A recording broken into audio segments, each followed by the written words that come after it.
Ja, liebe Fußballfreunde, der 22. Bundesligaspieltag 2025-26 steht vor der Tür und heute gibt's meine Bundesliga-Tipps und Prognosen für alle Spiele inklusive Tabelle, Formcheck und Einschätzung zu jedem einzelnen Spiel. Ja, hallo und herzlich willkommen zurück auf Werners Fußballecke.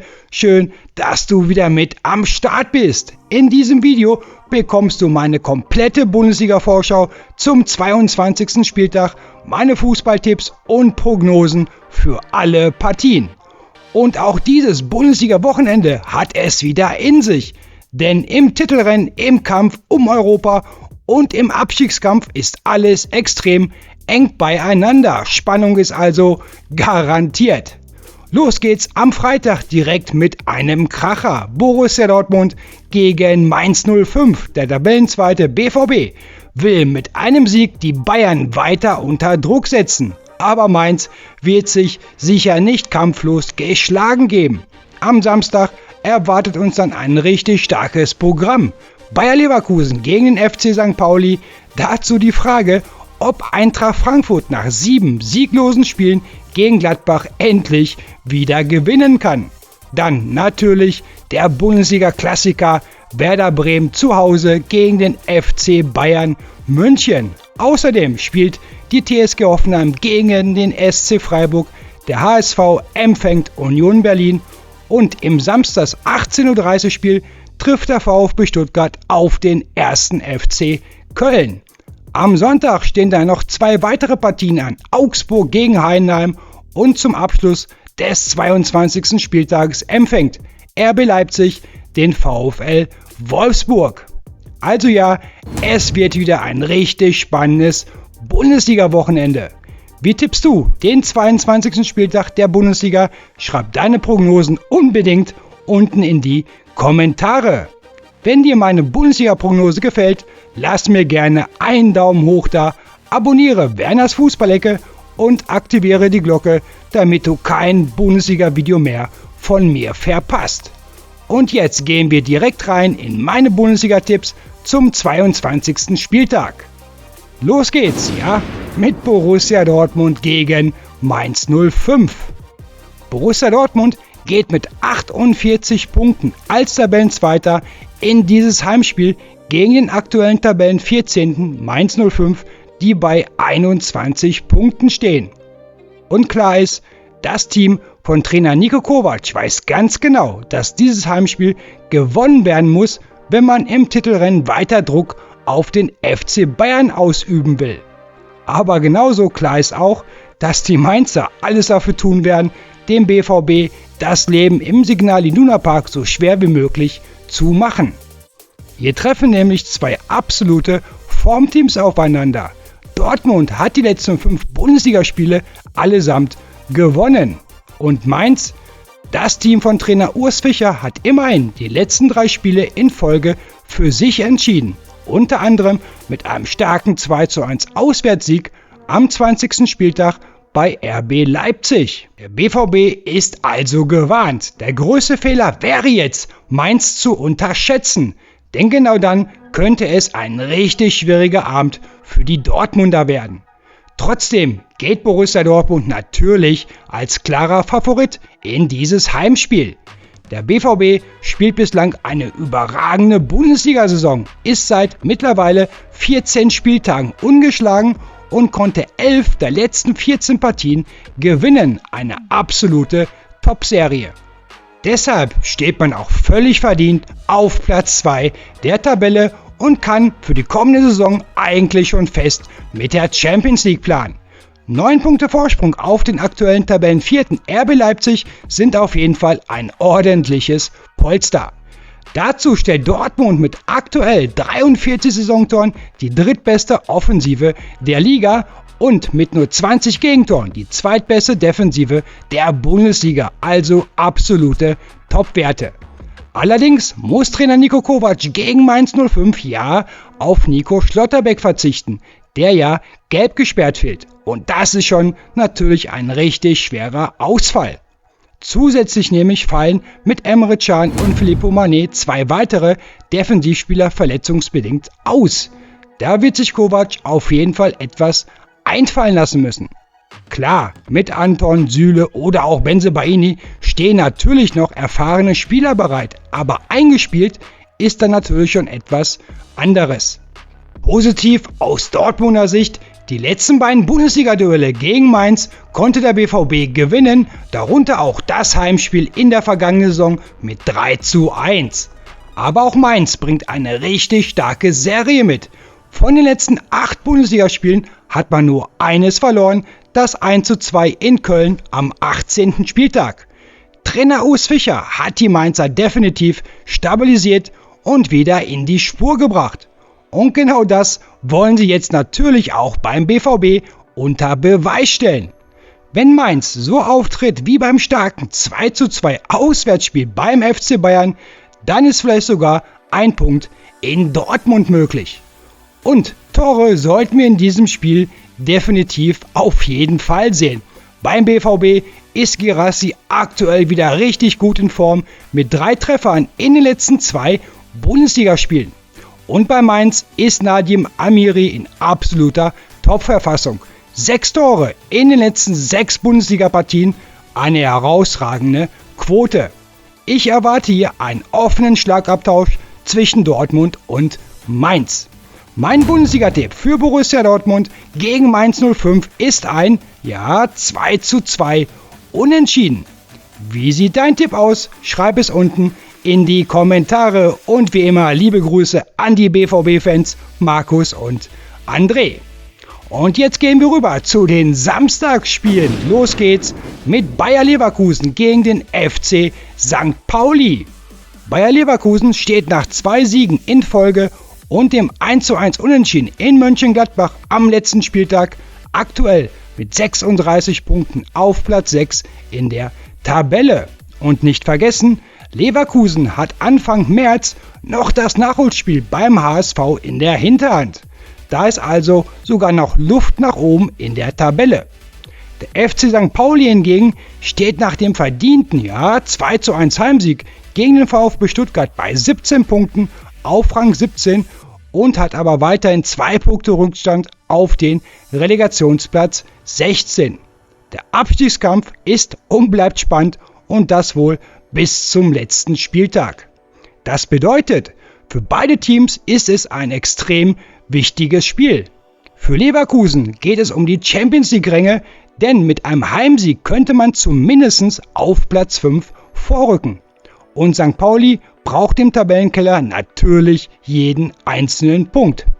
Klar ist aber auch, Bayer Leverkusen geht natürlich als Favorit in dieses Heimspiel. Allerdings sind die Leistungen unter Trainer Kaspar Juhlmann zuletzt dann doch etwas schwanken gewesen.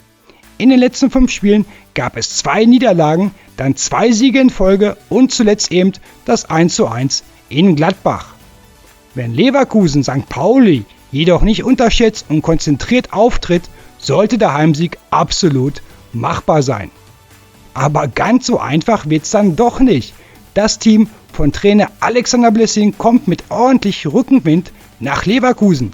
Der Sieg gegen Stuttgart hat Selbstvertrauen gegeben und gezeigt, dass St. Pauli auch gegen Top-Teams bestehen kann, wenn Einsatz und die Mentalität stimmen. Ein Problem bleibt allerdings die Offensive. Mit aktuell 20 Saisontoren stellt St. Pauli den zweitschwächsten Angriff der Bundesliga. Positiv aus Sicht der Kiezkicker ist jedoch, diese Mannschaft kämpft um jeden Meter, gibt kein Spiel verloren und bleibt immer dran. Und mit einem möglichen Überraschungssieg könnte man sogar bis auf Platz 15 springen. Mein Bundesliga-Tipp für Bayer Leverkusen gegen den FC St. Pauli ist aber dennoch ein 2:1 Heimsieg für Leverkusen. Und damit gehen wir direkt weiter zur nächsten Partie. Eintracht Frankfurt gegen Borussia Mönchengladbach. Ja, das erste Heimspiel von Eintracht Frankfurt unter dem neuen Trainer Albert Herrera steht an. Nach dem 1:1 Unentschieden im ersten Spiel unter seiner Leitung bei Union Berlin steht die Eintracht aktuell mit 28 Punkten auf Platz 8. Das bedeutet allerdings auch, der Rückstand auf Rang 5 der Europa League bedeuten würde, beträgt bereits 11 Punkte. Da müsste schon fast ein kleines Fußballwunder passieren, damit Frankfurt da nochmal ernsthaft rankommt. Aber okay, alles ist möglich. Borussia Mönchengladbach steht nach zuletzt 2 Unentschieden in Folge auf Platz 12 mit 22 Punkten. Und bei den Fohlen sind es nur noch 3 Punkte Vorsprung auf den Relegationsplatz 16. Auch hier also Vorsicht ist angesagt. Damit ist klar, es ist für beide Teams ein enorm wichtiges Bundesligaspiel. Frankfurt will unter dem neuen Trainer endlich wieder einen Dreier holen. Gladbach braucht Punkte, um nicht doch noch in den Tabellenkeller zu rutschen. Natürlich sind jetzt alle in Frankfurt gespannt, wie Albert Herrera die Eintracht im ersten Heimspiel auftreten lässt. Denn man darf nicht vergessen, seit mittlerweile 7 Bundesligaspielen ist Frankfurt ohne Sieg. Den letzten Dreier gab es am 14. Spieltag beim knappen 1:0 Heimsieg gegen den FC Augsburg. Das ist schon eine lange Durchstrecke für die Eintracht. Erschwerend kommt hinzu, dass Herrera auf den gelb gesperrten Oskar Julund verzichten muss. Das ist natürlich ein Ausfall, der wehtut. Aber auch Gladbach reißt nicht gerade mit breiter Brust an. Das Team von Trainer Eugen Polanski wartet seit 5 Bundesligaspielen auf einen Sieg. In diesem Zeitraum gab es 2 Niederlagen und 3 Unentschieden. Der letzte Erfolg der Fohlen war am 16. Spieltag beim deutlichen dann aber 4:0 Heimsieg gegen Augsburg. Immerhin, aus Gladbacher Sicht, die letzten beiden Auswärtsspiele in der Bundesliga endeten jeweils unentschieden. Man ist also auswärts zumindest schon schwer zu schlagen. Wenn man sich die aktuelle Form beider Teams anschaut, könnte das ein offener Schlagabtausch werden. Beide Mannschaften stehen unter Druck, beide brauchen Punkte, das verspricht Spannung pur. Mein Bundesliga-Tipp für Eintracht Frankfurt gegen Borussia Mönchengladbach ist ein, 2:1 Heimsieg für die Eintracht. Und wie immer gilt, schreib mir deine Bundesliga-Tipps in die Kommentare. Jetzt kommen wir zu einem echten Bundesliga-Klassiker. Der SV Werder Bremen empfängt den FC Bayern München. Bereits zum 118. Mal findet dieses Bundesligaspiel zwischen Werder Bremen und dem FC Bayern München statt. 27 Mal konnte Werder dieses Duell bislang für sich entscheiden, zuletzt beim 1:0 Auswärtssieg in München in der Saison 2023/24. Der FC Bayern hingegen gewann diesen Klassiker schon 64 Mal, dazu kommen 26 Unentschieden. Und dieses Spiel verspricht fast schon traditionell Tore, Tore, Tore, denn das letzte 0:0 zwischen diesen beiden Teams gab es in der Saison 2010/2011 ebenfalls in München. Wenn Bremen und Bayern aufeinandertreffen, gibt es in der Regel immer Tore. Klar ist aber auch, Werder Bremen steckt unter Neutrainer Daniel Thionet aktuell immer noch und natürlich muss man sagen, in einer echten Krise. Nach der 0:1 Niederlage am letzten Spieltag in Freiburg steht Werder mit nur 19 Punkten auf Platz 16, also auf dem Relegationsrang. Damit hätte bestimmt vor der Saison wohl kaum jemand gerechnet, dass Bremen so tief in den Abstiegskampf rutschen könnte. Diese Niederlage war bereits die 3. aus den letzten 5 Bundesligaspielen. Dazu kam dann das 3:3 zu Hause gegen Frankfurt und das 1:1 gegen Gladbach am 20. Spieltag. Der letzte Werder-Sieg liegt schon länger zurück, das war am 10. Spieltag beim 2:1 Heimsieg gegen Wolfsburg. Ein großes Problem der Bremer ist die mangelnde Chancenverwertung. Mit aktuell 287 Torschüssen steht Werder auf Platz 4 ligaweit, noch vor Vereinen wie Leverkusen, Dortmund oder auch Frankfurt. Das zeigt, Chancen sind da, aber mit nur 22 erzielten Treffern stellt Bremen trotzdem die viertschwächste Offensive der Bundesliga. In Kombination mit der Tordifferenz von -17 bedeutet das die zweitschlechteste Bilanz der Liga. Da liegt also noch eine Menge Arbeit von Neutrainer Daniel Thionet. Und die Luft im Tabellenkeller wird immer dünner, denn der Vorsprung auf Platz 17, aktuell St. Pauli, beträgt nur noch 2 Punkte. Die Spiele nach Bayern, also dann gegen St. Pauli auswärts oder danach zu Hause gegen Heidenheim. Diese Spiele muss Bremen versuchen zu gewinnen. Das sind nämlich dann die echten Big Points. Denn mit Bayern jetzt kommt das offensivstärkste Team Europas ins Weserstadion. Wenn Werder hier die große Sensation schaffen will, dann braucht es eine Leistungssteigerung von mindestens 150%, von der Defensive bis zum Sturm. Ein kleiner Vorteil vielleicht, die Bayern müssen am Mittwoch noch im DFB-Pokal-Viertelfinale zu Hause gegen Leipzig ran. Das wird natürlich schon Kraft kosten. Trotzdem geht Bayern München als haushoher Favorit in dieses Bundesligaspiel. Die vielleicht kleine Mini-Krise von manchen Reportern hat der FC Bayern mit dem klaren 5:1 gegen Hoffenheim am letzten Spieltag eindrucksvoll beendet. Klar wird das Pokalspiel Energie kosten, aber mit diesem Kader sollte Bayern auch in Bremen gewinnen können oder ja sogar müssen. 6 Punkte Vorsprung auf Borussia Dortmund hören sich komfortabel an, aber bis zum Saisonende sind es noch einige Spieltage. Realistisch betrachtet wird der BVB wohl kaum 3 Spiele mehr gewinnen als die Bayern, da muss man schon ganz ehrlich sein. Und das direkte Duell am 24. Spieltag in Dortmund muss der BVB auch erstmal für sich entscheiden, wenn man wirklich noch vom Titel träumen will. Dazu aber mache ich dann natürlich noch ein extra Video für Borussia Dortmund gegen den FC Bayern München. Jetzt aber zurück zum Spiel in Bremen. Fakt ist, Bayern hat bis auf 2 Unentschieden gegen Union Berlin und den HSV alle 8 Auswärtsspiele in dieser Saison gewonnen. Und das mit einem super Torverhältnis von 34:9 Toren. Die Bayern haben auswärts mehr Tore erzielt als Werder insgesamt in allen Bundesligaspielen in dieser Saison. Wenn die Bayern Bremen ernst nehmen und nicht unterschätzen, dann sollten die 3 Punkte mit nach München gehen. Allerdings muss Trainer Vincent Kompany auf den gelb gesperrten Michael Olise verzichten. Dafür könnte möglicherweise natürlich zum Beispiel ein Lennart Kahl auf rechts außen dann spielen. Bei Werder ist Jens Stage mit 6 Saisontoren der torgefährlichste Spieler, wohlgemerkt ein Mittelfeldspieler, und Schimmer wartet ebenfalls schon länger auf einen Treffer. Bei den Bayern dagegen führen natürlich Harry Kane mit 24 Toren in 21 Spielen und Luis Diaz, der zuletzt 3-mal gegen Hoffenheim getroffen hat, die Offensive an. Alles andere als ein Bayern-Sieg wäre daher schon eine echt große Überraschung. Aber klar ist auch, Werder Bremen kann auch Fußball spielen und genau das macht auch so einen Bundesliga-Klassiker so spannend. Mein Bundesliga-Tipp für Werder Bremen gegen den FC Bayern München ist ein 2:0 Auswärtssieg für die Bayern. Was tippst du für Werder gegen Bayern? Schreib es mir unten in die Kommentare.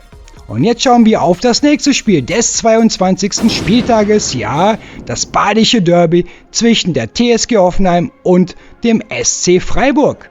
Ja, in diesem badischen Derby trifft der aktuelle Tabellendritte TSG Hoffenheim auf den siebtplatzierten SC Freiburg. Klar, das 1:5 bei Bayern am letzten Spieltag war natürlich kein schönes Ergebnis für die TSG, aber so deutlich das Resultat auch war, so schlecht war Hoffenheim über weite Strecken dann auch nicht, ganz im Gegenteil. Trotzdem steht man weiterhin mit starken 42 Punkten da und hat immer noch 3 Punkte Vorsprung auf Platz 4. Rang 3 bedeutet aktuell Champions League in der nächsten Saison. Also an dieser Stelle wirklich Respekt an Trainer Christian Ilser und sein Team, das ist bislang eine richtig starke Saison. Der SC Freiburg kommt mit 30 Punkten in dieses Derby, hat allerdings 6 Punkte Rückstand auf Platz 6, aktuell Bayer Leverkusen, die auch noch ein Nachholspiel in der Hinterhand haben. Da wird es also nicht einfach, nochmal ernsthaft ins internationale Rennen einzugreifen. Aber klar ist, ein Derby will keiner verlieren, beide Teams werden hier alles reinwerfen. Und nicht vergessen, vor der Bayern-Niederlage hatte Hoffenheim 5 Bundesligaspiele in Folge gewonnen. Wenn man das Bayern-Spiel mal ausklammert, ist die TSG also schon weiterhin in absoluter Topform. In der Heimtabelle steht Hoffenheim mit 7 Heimsiegen und einem Torverhältnis von 24 zu 13 Toren auf Platz 4. Das zeigt, im eigenen Stadion ist die TSG richtig schwer zu schlagen. Freiburg kommt mit einem 1:0 Heimsieg gegen Werder Bremen in dieses Spiel. Das war der zweite Sieg aus den letzten 3 Bundesliga-Partien. Die Formkurve zeigt also wieder leicht nach oben. Auswärts allerdings ist Freiburg zuletzt ziemlich unberechenbar. In den letzten 5 Auswärtsspielen gab es 3 Niederlagen, 1 Unentschieden und diesen spektakulären, muss man sagen, 4:3 Auswärtssieg in Wolfsburg am 15. Spieltag. Man weiß also nie ganz genau, was man von den Freiburgern auf fremdem Platz bekommt. Was den Freiburg-Fans Mut macht: Das letzte Pflichtspiel gegen Hoffenheim verlor man in der Saison 2021/22, also schon eine ganze Weile her. Beide Trainer müssen allerdings auf jeweils einen Spieler wegen Rotsperre verzichten. Bei der TSG fehlt nach seiner roten Karte gegen Bayern Abwehrspieler Kevin Akpoguma und Freiburgs Trainer Julian Schuster muss auf Johann Manzambi verzichten. Mein Bundesliga-Tipp für die TSG Hoffenheim gegen den SC Freiburg ist ein 2:2 Unentschieden. So, liebe Fußballfreunde, weiter geht's. Der Hamburger SV trifft zu Hause auf Union Berlin. Der HSV steht nach dem 2:0 Auswärtssieg in Heidenheim mit 22 Punkten auf Tabellenplatz 11. Union Berlin kommt nach dem 1:1 zu Hause gegen Frankfurt mit 25 Punkten auf Rang 9. Heißt für den HSV, jeder Punkt zählt weiterhin. 3 Punkte Vorsprung auf Platz 16 sind zwar okay, aber noch lange kein Ruhekissen. Es sind noch einige Spieltage zu gehen, da darf man jetzt nicht nachlassen, also immer weiter volle Pulle HSV. Beide Trainer, Merlin Polzin auf HSV-Seite und Steffen Baumgart bei Union, wollen dieses Spiel unbedingt gewinnen. Der HSV ist seit 4 Spieltagen ungeschlagen und fast noch beeindruckender, seit 6 Heimspielen ist man im Volksparkstadion ohne Niederlage. In diesem Zeitraum gab es 2 Siege, unter anderem das 2:1 gegen Stuttgart sowie 4 Unentschieden, zum Beispiel das 1:1 gegen Dortmund oder ja das zuletzt 2:2 starke gegen den FC Bayern. Diese Heimserie kann sich für einen Aufsteiger auf jeden Fall sehen lassen. Union Berlin dagegen wartet seit 6 Spieltagen auf einen Sieg. Der letzte Dreier gelang am 15. Spieltag beim 1:0 Auswärtssieg in Köln. Es wird also mal wieder Zeit für 3 Punkte, vor allem auswärts. Das Hinspiel am 5. Spieltag endete in Berlin mit einem 0:0 Unentschieden. Mein Bundesliga-Tipp für den Hamburger SV gegen Union Berlin ist ein, 3:1 Heimsieg für den HSV. Und jetzt geht's direkt weiter mit dem Samstags 18:30 Uhr Spiel. Der VfB Stuttgart empfängt zu Hause den 1. FC Köln. Der VfB steht nach der 1:2 Niederlage am letzten Spieltag beim FC St. Pauli mit 39 Punkten auf Rang 5 und das würde aktuell die Europa League für die nächste Saison bedeuten. Aber Achtung, Platz 4, aktuell RB Leipzig, hat ebenfalls 39 Punkte. Und auf Rang 3 sind es gerade mal einmal 3 Punkte Rückstand. Heißt also, die Champions League ist für den VfB Stuttgart absolut noch drinne. Und nicht vergessen, vor der Niederlage gegen Pauli hatte Stuttgart 5 Siege aus den letzten 7 Spielen geholt. Also schon eine richtig starke Serie. Genau diese Form muss das Team von Trainer Sebastian Hoeneß jetzt zu Hause gegen Köln wieder auf den Platz bringen. Dass der VfB wieder extrem heimstark ist, zeigt auch ein Blick auf die Heimtabelle. Mit 7 Heimsiegen und einem Torverhältnis von 14:11 Toren steht man auf Platz 3 der Bundesliga Heimtabelle. Dazu kommt, mit Dennis Undaff aktuell 11 Saisontoren stellt Stuttgart den drittbesten Torschützen der Bundesliga. Und auch positiv für die VfB-Fans, das Hinspiel am 5. Spieltag gewann Stuttgart mit 2:1 in Köln. Kommen wir nun zum 1. FC Köln. Nach der 1:2 Heimniederlage gegen Leipzig steht der FC mit 23 Punkten auf Platz 10. Allerdings sind es auch nur 4 Punkte Vorsprung auf Werder Bremen, also aktuell zum Relegationsplatz 16. Das heißt nicht, dass Köln plötzlich im Abstiegskampf steckt, aber es zeigt, wie brutal eng die Saison aktuell wirklich ist, ob oben oder unten. In den letzten 5 Bundesligaspielen hieß es beim FC alles oder nix. 3 Niederlagen, aber halt auch 2 Siege. Der letzte Kölner Auswärtssieg liegt allerdings schon länger zurück. Das war am 6. Spieltag beim 1:0-Sieg in Hoffenheim. Das macht die Aufgabe jetzt in Stuttgart natürlich nicht einfacher. Aber mit 276 Torschüssen liegt Köln auf Platz 6 aller Bundesliga-Teams. Heißt im Klartext, die Chancen sind da, man muss sie halt nur besser nutzen. Dann hätte man definitiv mehr Punkte auf dem Konto. Elmalah ist mit 7 Saisontoren der erfolgreichste Kölner, aber sein letzter Treffer war auch schon ein paar Tage länger her, am 16. Spieltag beim 2:2 in Heidenheim. Und wie gesagt, beim VfB ist es aktuell Dennis Undav. 3 Tore und 3 Vorlagen in den letzten 6 Bundesligaspielen. Auf ihn muss Köln auf jeden Fall aufpassen. Ja, mein Bundesliga-Tipp für den VfB Stuttgart gegen den 1. FC Köln ist ein 2:1 Heimsieg für Stuttgart.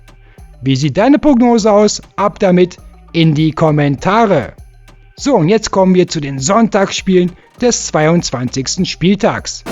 Los geht's mit dem FC Augsburg gegen den 1. FC Heidenheim. Augsburg kommt mit einer 0:2 Auswärtsniederlage bei Mainz in dieses Spiel. Aber davor war der FCR 4 Spiele in Folge ungeschlagen, darunter sogar 2 Siege am Stück. Also trotz der Niederlage jetzt in Mainz, Augsburg ist weiterhin ordentlich in Form. Und zu Hause ist der FCR aktuell richtig stabil. Seit 6 Heimspielen ist man ungeschlagen. In diesem Zeitraum gab es 3 Siege, unter anderem das 2:0 gegen Leverkusen sowie 3 Unentschieden. Mit 22 Punkten steht Augsburg aktuell auf Platz 13. Und mit einem Heimsieg gegen Heidenheim könnte man sogar bis auf Rang 10 klettern. Aber auch Heidenheim braucht dringend Punkte. Mit nur 13 Zählern steht das Team von Trainer Frank Schmidt auf den letzten Tabellenplatz und hat bereits 6 Punkte Rückstand auf den Relegationsplatz 16. Für Heidenheim zählt jetzt wirklich jeder Punkt, am besten natürlich 3. Allerdings war die 0:2 Heimniederlage gegen den HSV bereits die 3. Pleite in Folge. Und noch bitterer, in den letzten 8 Bundesligaspielen holte man nur 2 Punkte. Der letzte Auswärtssieg gelang am 12. Spieltag beim 2:1 bei Union Berlin. Dazu kommt, mit 48 Gegentoren nach 21 Spieltagen stellt Heidenheim die schlechteste Abwehr der Liga. Wenn man die Klasse noch halten will, wartet auf jeden Fall auf Trainer Frank Schmidt noch eine Menge Arbeit. Mein Bundesliga-Tipp für den FC Augsburg gegen den 1. FC Heidenheim ist ein 2:1 Heimsieg für den FCA. Und liebe Grüße gehen raus an Fred Bruder. So, liebe Bundesliga-Freunde, jetzt kommen wir zum letzten Spiel des 22. Spieltages. RB Leipzig empfängt zu Hause den VfL Wolfsburg. Hier trifft der Tabellenvierte Leipzig auf den Tabellenfünfzehnten Wolfsburg. Für beide ein extrem wichtiges Spiel. Leipzig könnte mit einem Heimsieg und aktuell 39 Punkten auf Platz 3 klettern, bzw. den Champions League Platz weiter festigen. Wolfsburg hingegen hat 19 Punkte auf dem Konto, nur 2 Punkte Vorsprung auf Rang 17, also einen direkten Abstiegsplatz. Aber mit einem Überraschungssieg jetzt in Leipzig könnten die Wölfe sogar bis auf Platz 12 springen. So eng ist diese Liga. Natürlich geht das Team von Ole Werner hier als klarer Favorit ins Spiel. Der 2:1 Auswärtssieg in Köln war bereits der 3. Sieg in den letzten 5 Bundesliga-Partien. In der Heimtabelle steht RB mit 7 Heimsiegen und einem Torverhältnis von 23 zu 13 Toren auf Platz 5. Aber jetzt kommt's. Die letzten 2 Heimspiele hat Leipzig verloren. 1:5 gegen die Bayern und 1:2 gegen Mainz. Da hat RB also definitiv etwas gut zu machen. Aber auch was Positives für die Leipzig-Fans. Die letzten 2 Bundesligaspiele gegen Wolfsburg hat man beide gewonnen. Und Wolfsburg? Das Team um Trainer Daniel Bauer kommt nach der 1:2 Heimniederlage gegen den BVB mit 3 Niederlagen jetzt in Folge nach Leipzig. Das wird eine richtig schwere Aufgabe. Leipzig hat mit 40 Saisontoren eine der besten Offensiven der Liga, Wolfsburg hingegen mit 44 Gegentoren die drittschlechteste Abwehr nach 21 Spieltagen. Der letzte Auswärtssieg der Wölfe gelang am 14. Spieltag beim 3:1 in Gladbach. Vielleicht ein kleiner Hoffnungsschimmer für Wolfsburg. Leipzig muss am Mittwoch noch im DFB-Pokal bei Bayern ran. Das wird natürlich Kraft und Energie kosten. Trotzdem, mein Tipp für RB Leipzig gegen den VfL Wolfsburg ist ein klarer 3:1 Heimsieg für Leipzig. Ja, liebe Bundesliga-Freunde, das waren meine Tipps zum 22. Spieltag. Links seht ihr nochmal meine Ergebnisse und rechts die Tabelle nach meinen Prognosen. Schreibt eure Bundesliga-Tipps zum 22. Spieltag unbedingt unten in die Kommentare. Drückt euren Teams die Daumen, bleibt sportlich und wir sehen uns am nächsten Bundesliga-Spieltag. Bis dann, tschüss!